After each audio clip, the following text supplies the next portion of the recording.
Hello, this is Leaders and the Led. Thank you so much for letting us into your space this evening. Well, on Leaders and the Led, as you know, of course, you know how we do it. We've got great personalities who have assumed great leadership positions, and they are here to share their experiences with you, and you would not want to miss out on this episode of the program. And on this episode of the program, we have the Vice Chancellor of the PLASU State University in person of Professor Yohanna Daniel Izam, and I would, before you get to meet him, we'll just go through his resume so that you get to know who Professor Yohanna Daniel Izam is. Well, Professor Yohanna Daniel Izam received his PhD in the field of construction management from the prestigious University of Jos in 2008, having earlier obtained an MSc in construction technology 1990 and bachelor's degree in building in 1987 from the Universities of Lagos and Jos respectively. Professor Yohanna Izam's academic career spans a period of 28 years. At the tender age of 23, armed with a master's degree, Professor Izam in 1990 started as a lecturer too at the Department of Civil and Water Resources Engineering, University of Maiduguri. He joined the Department of Building in the University of Jos in July 1996 as Lecturer 1 and rose to the rank of Senior Lecturer in 1999 and as a Professor and Head of Building Department. In 2000, he was appointed Provost of the then College of Arts, Science and Remedial Studies, now College of Arts, Science and Technology, Kurgui, by the Chief Joshua Darie's administration of Plateau State. His pioneering efforts at the college led to his official commissioning by the then President of the Federal Republic of Nigeria, Chief Olusegun Obasanjo, GCFR, in 2001. The Kurgui community, through its traditional council, appointed him Majidadin Kurgui in 2002. He was appointed Commissioner for Housing and Transport between 2003 and 2007, after which he returned to the university to continue his academic career, rising to the position of Professor of Construction Management in 2011. Professor Izam has, in addition to teaching, research, and community service, held several academic positions within the university system. He was the pioneer head of estate management at the University of Jos between 2013 to 2015 and led the department through a successful formation and resource verification by the National University Commission. You know what that means. At the time, he was also Deputy Dean of Faculty of Environmental Science between 2012 to 2015, later Head of Building Department from 2015 to 2018. Other academic and community service responsibilities include Chairman of Faculty of Environmental Science Strategy Committee on the Accreditation of Programs in 2015, Editor-in-Chief, Nigerian Journal of Construction Technology and Management, Editorial Secretary, Journal of Environmental Sciences, Chairman, Departmental Strategic Planning Committee, External Examiner, and Visiting Professor to several universities, member of NUC Accreditation Panel to Building Program, advisor to numerous construction projects within and outside the university system. He has over 60 publications in peer-reviewed journals, conferences, and workshops. A consummate academic and professional, Professor Izam is currently a Vice President of the Nigerian Institute of Building. He was appointed a member of the Council of Registered Builders of Nigeria by President Muhammadu Buhari, GCFR, in 2017. He has also been a member of the University of Jos Council Subcommittee on Physical Planning and Development, representing Senate of the University of Jos, as well as member of the Governing Council of the Plateau State University Bocos since 2017.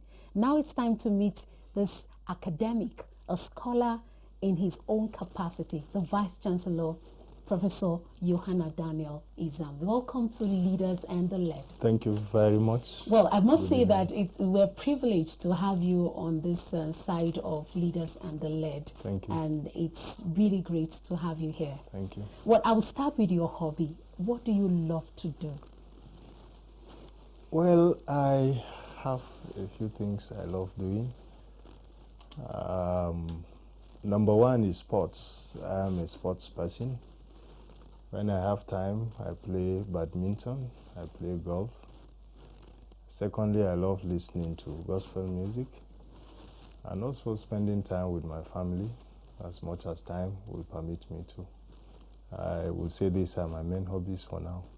So you're a leader in the academia, Yes. you're a leader at home, Yes. you're also a leader at the NUC in various committees and at different capacities. But one of the striking things about your resume is the fact that you obtained a master's degree at the age of 23.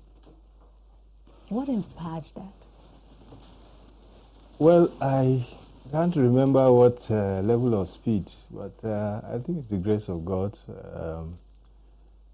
I had a straight education that was not challenged in any way. I started like any other normal child, had my primary education. But something dramatic happened in my primary school. I believe maybe because of the performance, there was a year that I had double promotion. Because in the earlier part of my primary school, in fact, up till the time I graduated, God has helped me to be leading the class in terms of being first all the time. And I think something happened during those years. But they said if I was kept in primary 3 then, I will not be at the same level. And so the management of the primary school... You probably outsmart the others. Yes. So I was given what was then called double promotion to the next level. So it helped me to, compress the time for achieving primary education. Then secondary school was also 5 straight years. It's not 6 years like we have now. And so it was school all the way. So by the time I was done with secondary school, I went straight to university. I had my JAMS course. I never went through remedial. I had 4 years, and then school was not disrupted by strikes and other, limitations, to the extent that after 4 years, I finished my first degree at the age of 20, thereabout.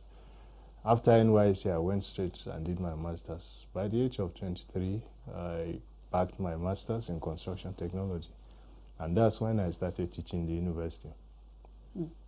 Wow, quite an interesting story. But in all of this, were you born with a silver spoon in your mouth? Because it seemed like you had a smooth sail all through your educational pursuit in life. Well, the silver spoon, is like I mentioned, we call it luck, the grace of God that was at work in me, because I was the 5th of 8 children. And some of my other siblings didn't actually get it all that smoothly. And their parents were not the silver spoon parents. They were average civil servants. They were struggling parents. And so it's just a normal environment for any child to grow up, in the rural areas for that matter. But God helped us to achieve what we did in the time that we did. So it's just the grace of God. Now, you are the Vice Chancellor from the PLASU State University, Bokos, Nigeria. How are you able to manage? And then we've got people of different age group. We've got the young, we've got the old. We even have visiting professors. And when you're about to welcome such people, you know what it takes. You have to be up there academically.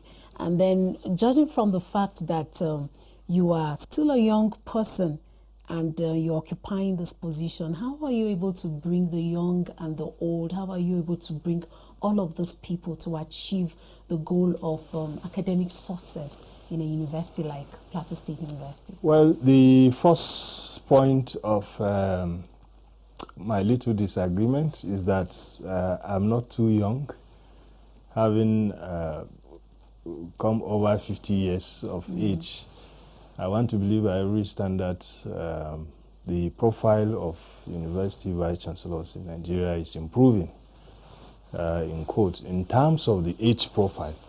And so you have quite a number of vice chancellors now that are in their early mid-50s. And I just happen to be one of them. Secondly, the university environment is, there's what we call academic humility. To the extent that, you know, the higher you go, the cooler it becomes. And it's only out there, outside the university, that people become bigger in terms of experience and placement in their profile of work. That sometimes they feel they have arrived and they have to boss it over others. But if you see older professors in the academia, they are the more humble people within the system. So you are not likely to have problems with any professor because he's an older professor in the university. And then university has culture and tradition of how it's being operated. It basically runs, the governance system is based on the committee system, where we have functional committees like the Senate of the university, we have the congregation, we have convocation, we have departments that are cut out to carry specific functions, we have faculties, the faculty boards, and so on and so forth. And so when you are chairing any of these meetings where vice chancellors chair as chairman of such committees, you now assume the first amongst equal position. Not as a lord over your colleagues, but somebody that is just there to provide some guidance and leadership. So in terms of the age profile and the work environment in the university, there are no such social tensions because of age variation. I think so far so good. Okay, let's draw lessons from some of the things you said. You talked about not bossing people around. How strategic or important is this aspect when it comes to leadership? Like using examples. I need you to get practical now. Okay. Citing examples of how you try to carry your colleagues along in a humble way, and you try to relate with them in a way they would understand and abide by some of the principles that you lay down as a leader. Well, it is called, democratic leadership, participatory leadership in some other areas. It works simply by constructive engagement. Not bossing means you are not just the head. And what helps the university vice chancellor in any university in Nigeria that I know is that the process of your emergence is such that you are not simply appointed in a military fashion, from an abstract environment. Before you become a vice chancellor, there are requirements that you must have been in the university system for a certain number of years. Certainly, you must have also been a professor, to the best of my knowledge of the universities that I know. In some peculiar situations, you probably have had exceptional cases where people who are not professors. And so in that kind of process, where you emerge based on some kind of sieving processes that recognizes some level of experience that you have, some level of knowledge of the system that you are operating in, and also the interview process through the governing council is such that you are operating as an agent of the governing council for the purposes of implementing the vision and the mission of the institution. And so if you are chairing a Senate meeting, for instance, the agenda is put before people to make contributions, to make suggestions, to the extent that decisions are collectively taken. But if it was just a military appointment, you become a boss. And that's why in leadership theory you talk about the boss and the head being distinct from the leader. Leadership is a process of influence. Headship, you are accountable to the person who puts you there. But the leader who emerges as a consensus of opinions from stakeholders within the system is likely to be more responsive to the needs of the system than a leader, than a head or a boss.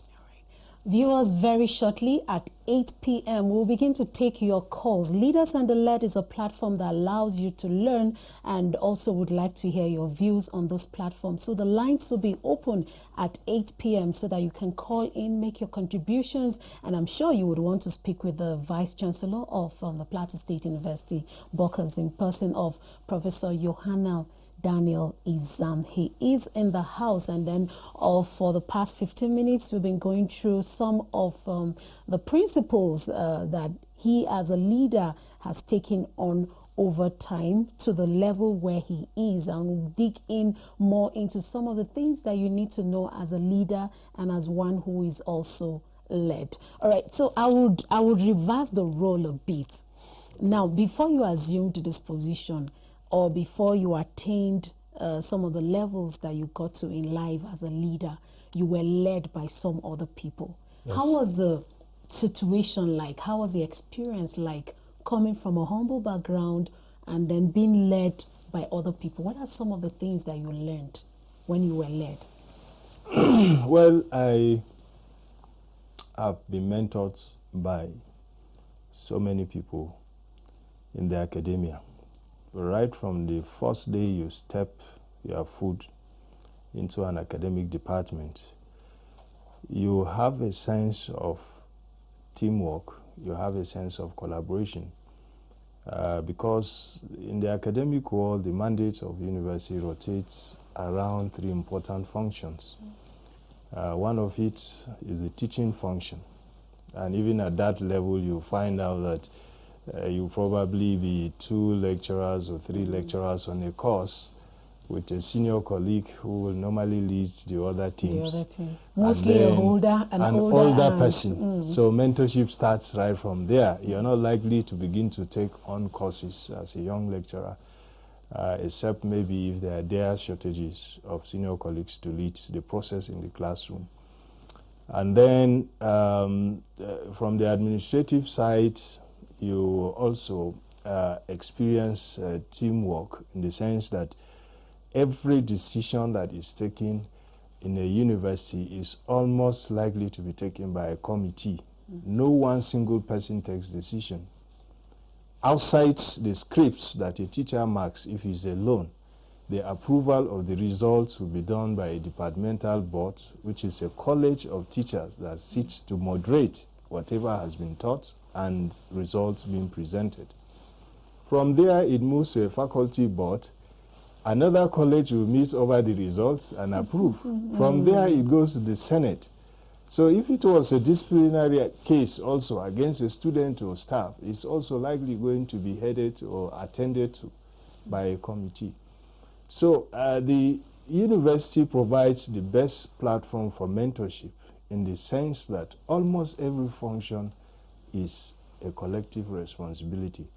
So I must say that I have learned a lot working with others, mostly people who are senior than me. Some of the experiences were very, very impactful. I still fall back on some of these people, some of these experiences, even in my day-to-day activities today as a university administrator. So I've learned a lot over the years working with people in the university. Okay, Prof, I will need you to go memory lane now. I want you to cast your mind back and remember some of the experiences you had while you were led. Wow. I'm sure the viewers will want to learn from those experiences. Well, I will start from the beginning. Let's have two stories. 2 stories. Yes. I will start from the beginning. When I first joined the Department of Civil Engineering at the University of Maiduguri, well, being a young lecturer then, I think I was a little bit not handling the administrative handle very well, to the extent that when it was promotion time, I cared less about what promotion was all about. My only joy and ambition was to just become a lecturer. And you were passionate. And I was passionate about teaching. I was passionate about research. And I was not even looking at my own personal development. And I remember my head of department, a Pakistani, had to sit me down for a couple of minutes and taught me how promotion exercise. He said there was a period that you have to fill what they call the appraiser forms. You have to bring all your productivity in terms of papers you have been doing and ensure that you follow it up to the point where you are assessed for promotion. And well, many young lecturers will identify with that because if you are not careful, you get carried away by the main activity and other subsidiary things left behind. So that was something I learned in a very funny way, because the way he put it to me, he said, Mr. Izam, you know, it's time for promotion. We have not seen your papers. What is happening? Oh, it had to get to that level. It had to get to that level because I cared less about what is promotion, because at that point, that was not my main concern. You mentioned another two stories of mentorship. Yeah, it can come, experiences can come as an experience as one who is being led by somebody. Being you're under a leader, what are some of the lessons that you learn as one who is being led? Okay, yeah. Very recently, I must be forced to talk about mentors that I had. I had a head of department that was a stickler for time. And it was really, really very, very difficult. At the beginning, working with her, she was, I hope she's not listening. It's possible she is, maybe she's watching somewhere.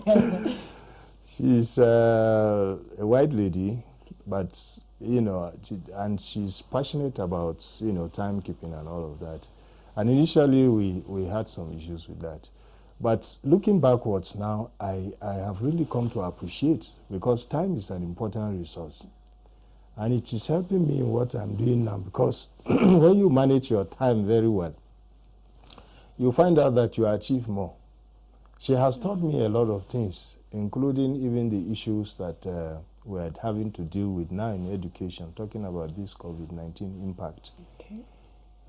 Leading us as young lecturers to the discipline of digitalization of whatever we are doing in terms of delivery of content to students was an important discipline. You didn't learn it in class through your degree programs. But and here it just comes and stares at you. You had a HOD that says, digitalize your notes. Go on PowerPoint and teach the students through technological platforms. You are uncomfortable at the beginning, but along the line you get on, and it becomes part of you. You look back and you feel happy that you had a mentor, somebody that put you through that kind of experience. So I could go on and on to mention things that I've learned from colleagues in the course of our work in the university. All right. One aspect that I really am interested to hear is, have you at one point or the other become discouraged as a leader? There are many moments of discouragement.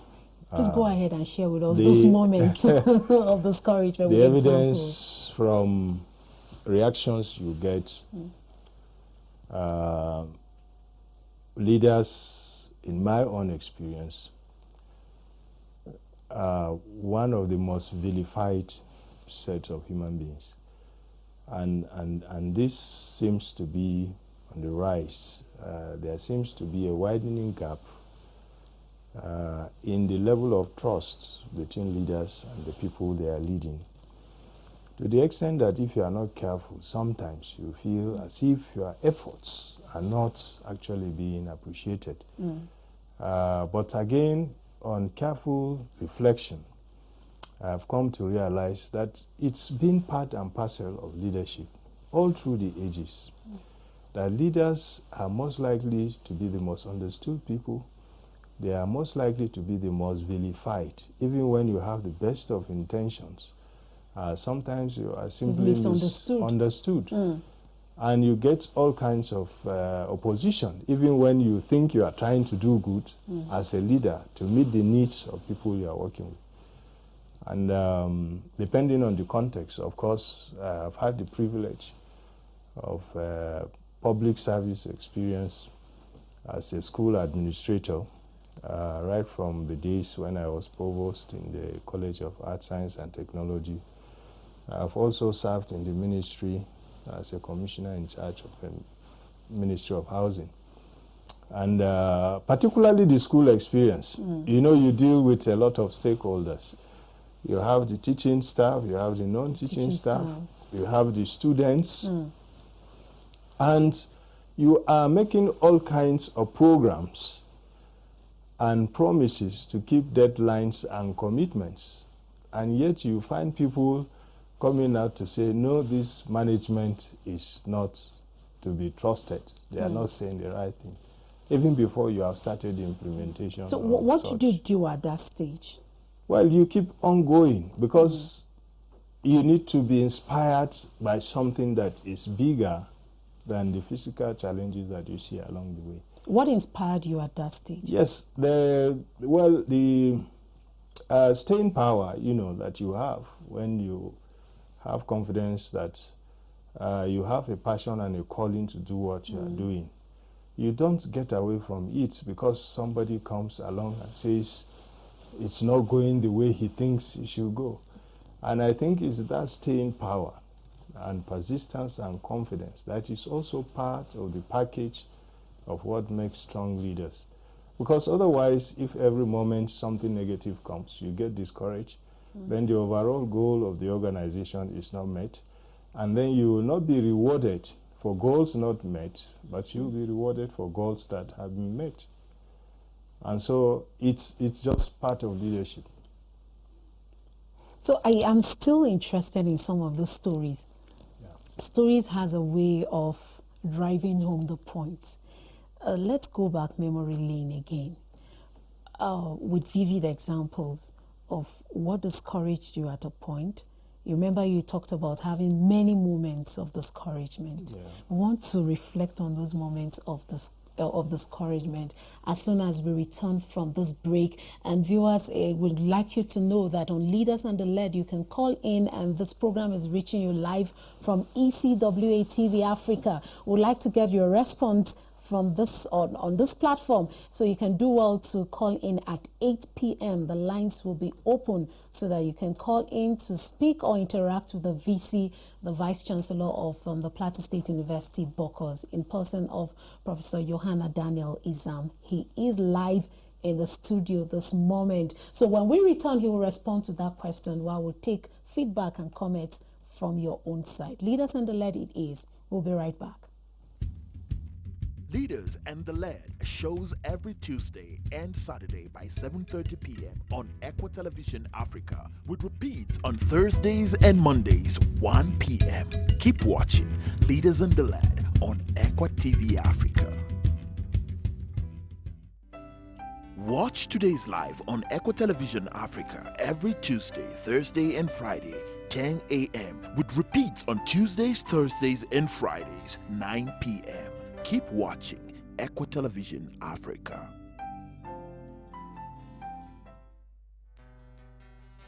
The Midday Show live on ECWA Television every Monday, Wednesday and Friday, with repeats on Monday by 10 p.m., Wednesdays by 9 a.m. and Fridays by 1 p.m. The Midday Show live only on ECWA TV Africa.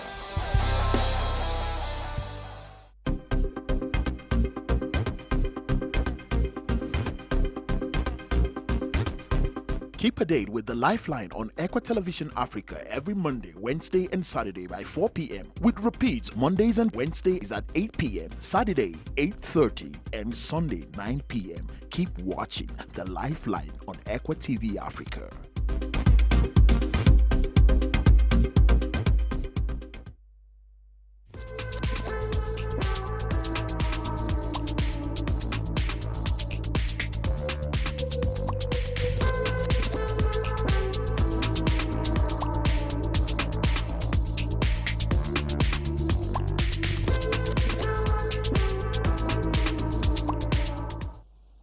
Many thanks for staying with us on Leaders and the Lead. And on this platform, we've got the Vice Chancellor of the Plateau State University, Bokos, Plateau State, Nigeria.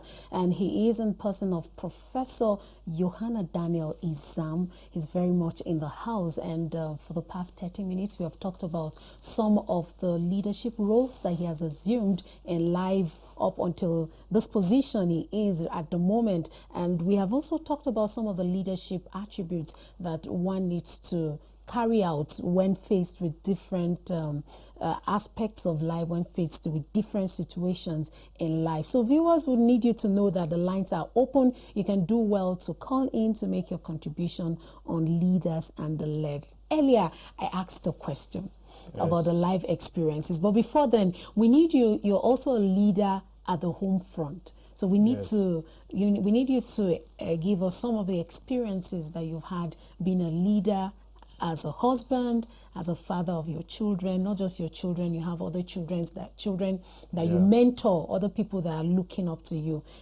outside the home front. How are you able to manage all of this as a leader?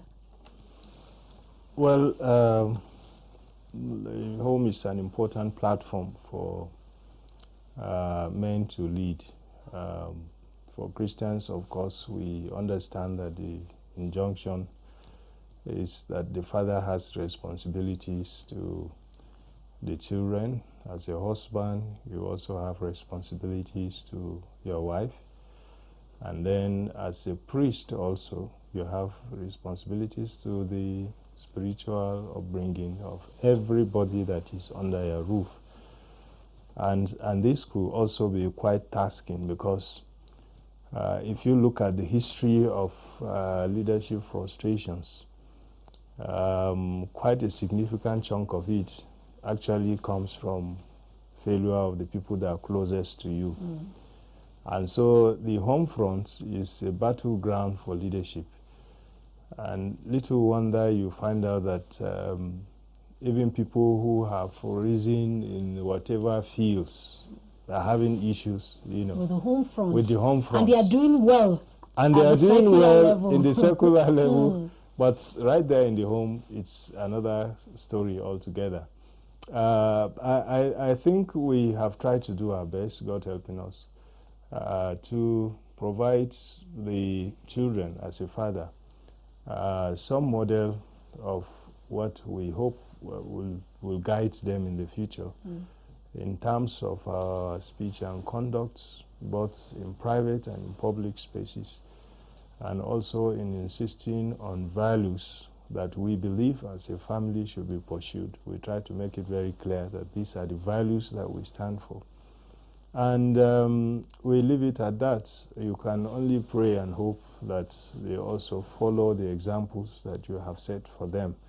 It's not always that, because even my very small child sometimes disagrees with me, incidentally. Oh, wow. Over little things like, we are going to do the cutting of hair today. Baba comes to the house. And everybody is cutting normal cuts. He wants to cut something different. So it becomes a problem, but at the end of it all, we have to stand our foot and insist that there should be modesty, even in the way we dress, in the way we cut our hair. And these are the values that we hold here as a family. You can't have crazy styles here. It's not permitted.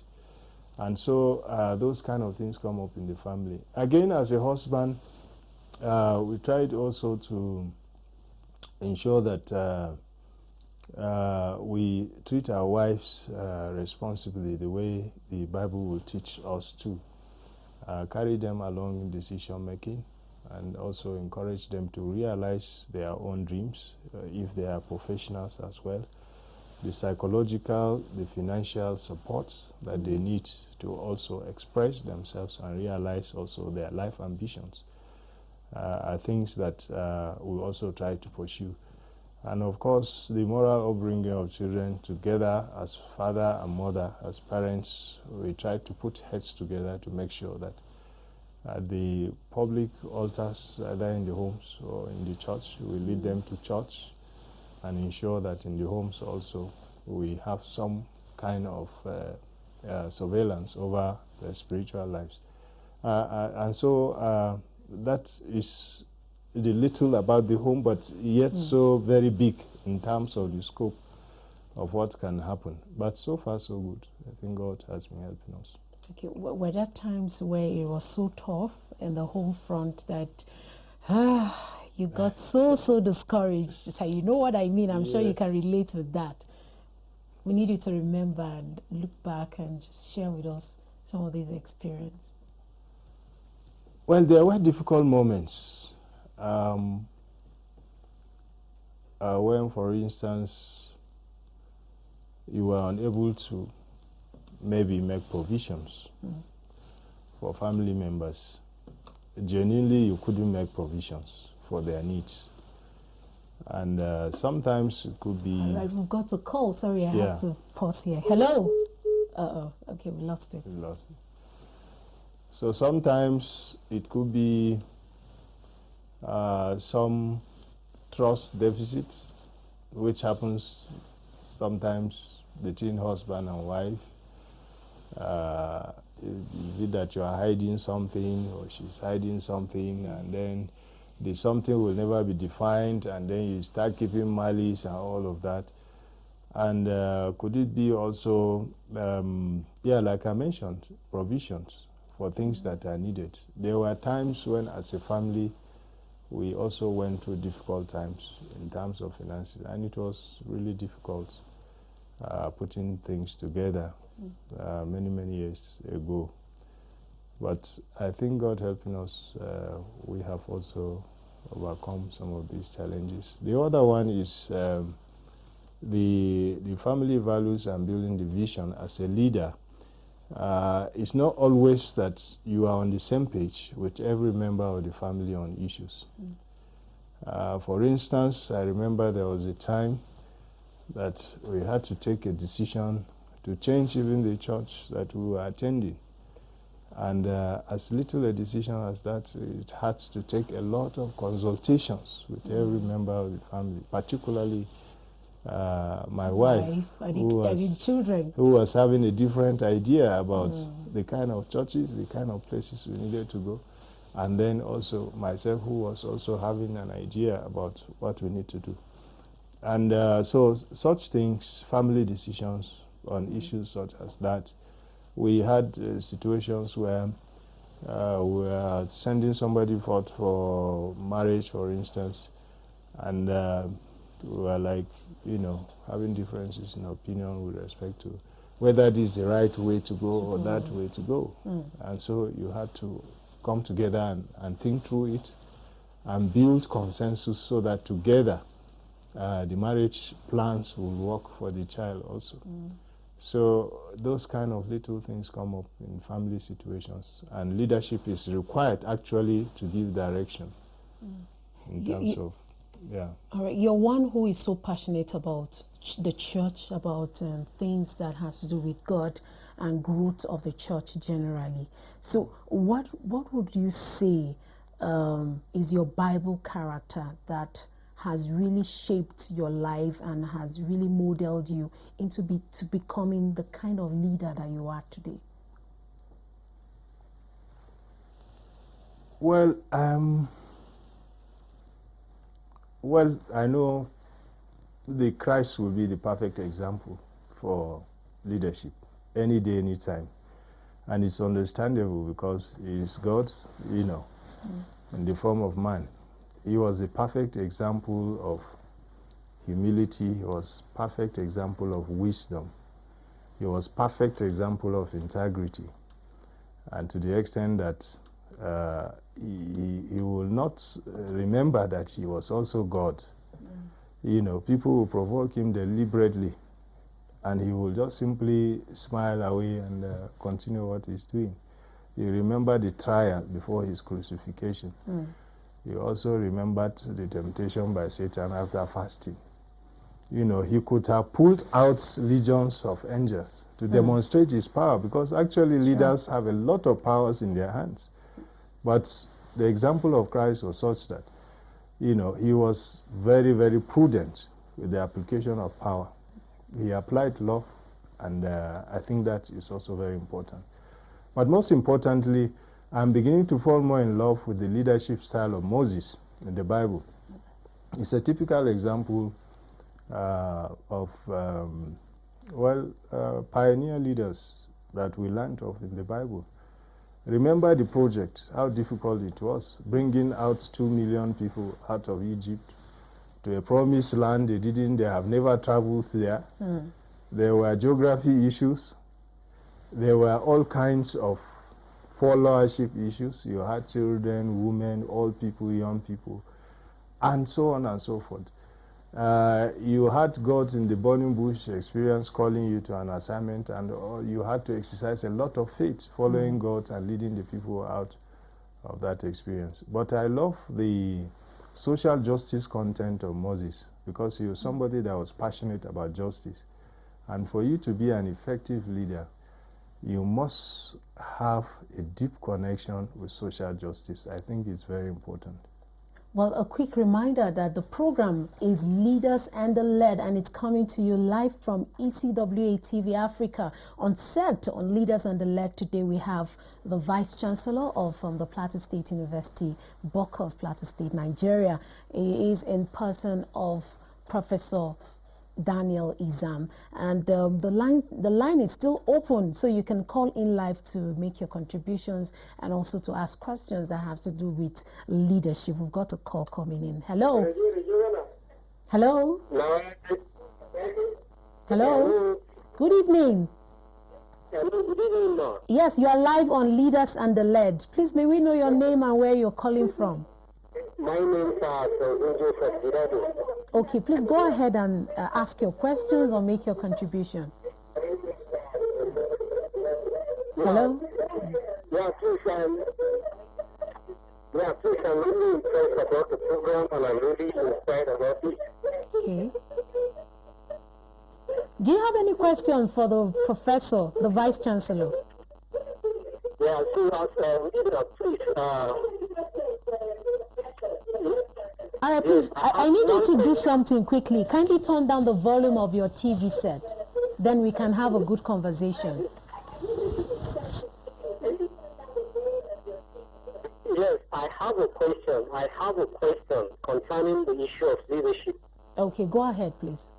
Yeah, so that I can be able to adhere to the task that is ahead of me, because as I can see, and being a listener of this very particular program, there are so many important things and statements that he made mention of as the challenge as he overcome and because of leadership. Okay. So, as an academic and as an academician, how can a student be able to withstand the challenges of one, course overload, then two, he should be able to comprehend the subjects that are ahead of him. Okay. A student carrying 5, 3, 2, or 10 courses at a time, how can he be effective and efficient? Thank you, that's my question. All right, you're welcome. I'll just take another call so that you can respond to them. Hello.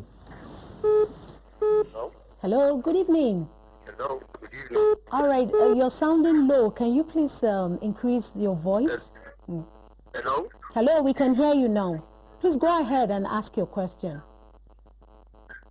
Yes, good evening, good evening, good evening, good evening. Are you hearing me well? Yes, we can. Very well. Yes, my question is to the prof. Please go Hello? ahead. He can hear you. Go ahead. Oh, beautiful. I love his presentation. But my challenge and concern is the office he occupies is a public office. How does he plan to, leave a Christ-like example in the administration of such a public office, given the fact that, there could be some challenges, obstacles, expectations that may even seem ungodly. Thank you. All right, you're welcome. And I wish you the best. ECWA, keep it up. Thank you so much, sir. Hello? Hello? Are you still there? Hello? All right, good evening. Hello? Please go ahead and make your contribution. Yes, we can hear you. Good evening. Good evening. I'm speaking from Abia State. Oh, how is Abia this evening? Hello? Hello? Nice. All right, please go ahead and speak with the prof. He's listening. Okay, I think I love this. I love the topic. This topic, this leadership we are talking of, does it involve family leadership, or I just want to put information there? All right, we're discussing leadership generally, and the guest that we have is the Vice Chancellor of the Plateau State University, Bokos. So he's sharing with us some of the experiences that he has had as a leader and one who is being led. You may want to ask your question now. Hello? Hello? Hello. Good evening. Hello, good evening. Yes, we can hear you. What's your name, please, and where are you calling from? Good evening. Yeah, I can hear myself. Kindly turn down the volume of your TV set. We're calling from Asaba. Okay, wow. How is Asaba this evening? Okay, let me write it. Okay, please. Okay, just now. Fine, thank you. Hello? Hello? Okay, I can hear you now. All right, okay, please go ahead. Can you hear me better now? Yes, Prof can hear you. Go ahead and make your contribution. Okay, I enjoy the program. My question is, as a leader, when you have an inspiration and what you want to do, you want to achieve the desired goal of an organization. But the team you are working with, because they are not doing what you are doing, they stand against that decision you want to, or that idea you bring in. And I don't mention that the university system, everything there goes by stakeholders. So what do you do to make sure that that inspiration, whether to your stream that you are not seeing, comes to play? Even when you have made every effort to get them convinced, you go ahead and begin to do that thing until they see results on what should I do as a leader. Okay. Thank you so much for calling in. Hello? Hello? Hello? Good evening. Good evening, how are you? Fine. Welcome to Leaders and the Led. What? Hello? May we know your name and where you're calling from? The what? We want to know who you are, your name, and where you're calling from. Somebody gave me this number. I took my phone to the... Uh-oh. All right, Prof, you may want to respond, but there's another call here. Hello? Hello? The line is hanging. Hello? Hello? Seem to be having network issues. Hello? Good evening. Good evening. Yes, please, what's your name and where are you calling from? Good evening. Yes, could you please increase the volume of your voice? Yeah. My name is James from Abba. Okay, oh, Abba. Wow, that's great. Please go ahead and make your contribution. Okay. Yes. This topic, leadership and the led. I want to get some facts from there. If you are a good leader, as you can see yourself as a good leader, people have seen you as a good leader, have known you as a good leader in the society, in the family, or in the business organization. But the people you are leading, that's led, those very stubborn, stiff-necked, and just careless, useless, like stubborn. What do we do to make the situation moving? Okay, Thank you so much for asking that question. Hello?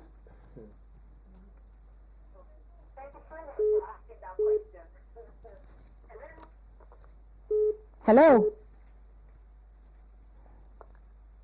All right, Prof, we'll just give you room to respond to some of these questions then. Yes, there were so many of them. I think the first caller maybe is a student. He has asked about how to cope with the course system, if there were many courses, and how you could successfully execute those courses and pass all these exams. My advice is more preparation on the part of particularly students. I understand that there could be a lot of distractions. In the same setting, you still find students who are doing very well. And so it could not be an excuse that the number of courses in a program should make somebody not to do well. If that were the case, I believe such persons should take steps to ensure that upon assumption of responsibility as a student in a department, you make your plan. And I'm happy that we are beginning to understand that leadership now is a bottom-up thing. It's not just for some abstract people at the top, but even at the level of being a student, there are leadership responsibilities. There are what we call personal leadership. Your ability to be your own man in terms of the discipline of time, in terms of the discipline of planning, in terms of the discipline of search for knowledge. I think when all these wisdom attributes are put together, we should be able to overcome, because people are overcoming courses and not courses overcoming people. The other question about holding public office, let me use this opportunity perhaps to try and emphasize the entire concept of leadership is not just about public spaces. Leadership to me is an action of leading people. The levels differ, the scope differs, the arenas differ, whether it is a public office, whether it is in the church, whether it is in the home, whether it is in a football team that you are a captain, you are a leader of that team, provided there is a mission and then there are goals that have been set to be achieved, and some people emerge as people that must act to mobilize people to achieve those goals. There is leadership experience there. So we will all equally be judged by the extent to which we are able to bring to bear our Christian values in the offices that we occupy, in the homes over which we are fathers and husbands and so on and so forth. And we can only try, God helping us, not because we are in public office, but because as Christians we have a responsibility to God to ensure we do our best. Of course, we can't fail being human beings, but of course, when we recognize that there are issues, we can always turn back and look at the right way to go in terms of what we are doing as leaders. The other issue was raised about I remember one of the difficult callers. people. Difficult people. What do you do? What I will do is, first of all, try to study why followers are difficult. If I am leading a project, if it is a construction project, or if it is a public office, like where I am currently, I will try to study and find out why are the people being difficult in this kind of situation. It could be that in the setting up of goals and the vision of the project or the organization, you've not been able to mainstream them into understanding what roles they are meant to play in such an organization. And so one of the most critical attributes of leaders that is important to bring to bear is not only goal setting skills, but also communication skills. Some of them will change if the visions are clear enough and it's communicated to them in a language that they can understand. So once you understand the reasons why people are difficult, I think half of the problem is solved. But if they are just being difficult for the sake of just being difficult because they want to constitute themselves into an opposition. I think you must find a way to avoid those categories of people and move on with the people that are ready to promote until such a time that you disciple this other group so that they can also be part of the progress of the organization. I wish we have time. We could have gone on to give examples even from scriptures. You remember again the Moses example. He had just gone up to receive the laws, just coming back to discover that the children of Israel have made for themselves golden images. And they have started worshiping strange gods. And that was the situation of people become very difficult. They knew who Moses was. He stand as far as God was concerned. What did he do? He had to take a stand for righteousness, take a stand for God. If it was some other leaders that wanted to be popular, he would have joined them in worshiping those golden images. But I think he did the right thing by making sure that the values that Israel stood for, which was the leadership of Yahweh as of then, was entrenched in that particular situation. Well, Prof, what's that song that you love so much? You love music. So what's that favorite song of yours in closing? I love all songs, Christian choruses. Okay, let's make reference to one. You want me to sing? No, not sing. Time is not on our side, but let's know that favorite song. And also, let me also say that my mother was the major influence because before she died, we grew up to see her life in the choir. And many times we wrote songs for her. In those days, you know, we didn't have computers, and most of the songs were written in hand, so we had to help out writing songs for her. In 10 seconds, what's that song? Well, wow, now that you have asked. They have all flown out. They have all flown out, but I know quite a number of songs I love to listen to. But every Christian song inspires me because there will be wordings in them that will really speak to a situation in your life that will either uplift you or gives you a message, the way to go in situations. Oh, wow. So that's the most important thing. Wow. Thank you so much. The flags are being raised that our time is up and we need to go. Thank you so much, Professor Daniel Izam, the Vice Chancellor from the Plateau State University, Bokos, for coming on Leaders and the Led. We do hope that the Lord will continue to keep you, protect you in all your endeavors. God bless you. Thank you very much. All right, so that's the much we can take on Leaders and the Led. It's been a jolly good ride with you out there. Thank you so much for the contributions that you have made so far on this platform. You can do well to contact us on our social media platforms. Is at ECWA Television on YouTube, Facebook, Twitter, and Instagram. So thank you so much, and let's meet again on Tuesday at 7:30 p.m. same time. My name is Valia Gado. You're sincerely signing out from this platform. Bye-bye.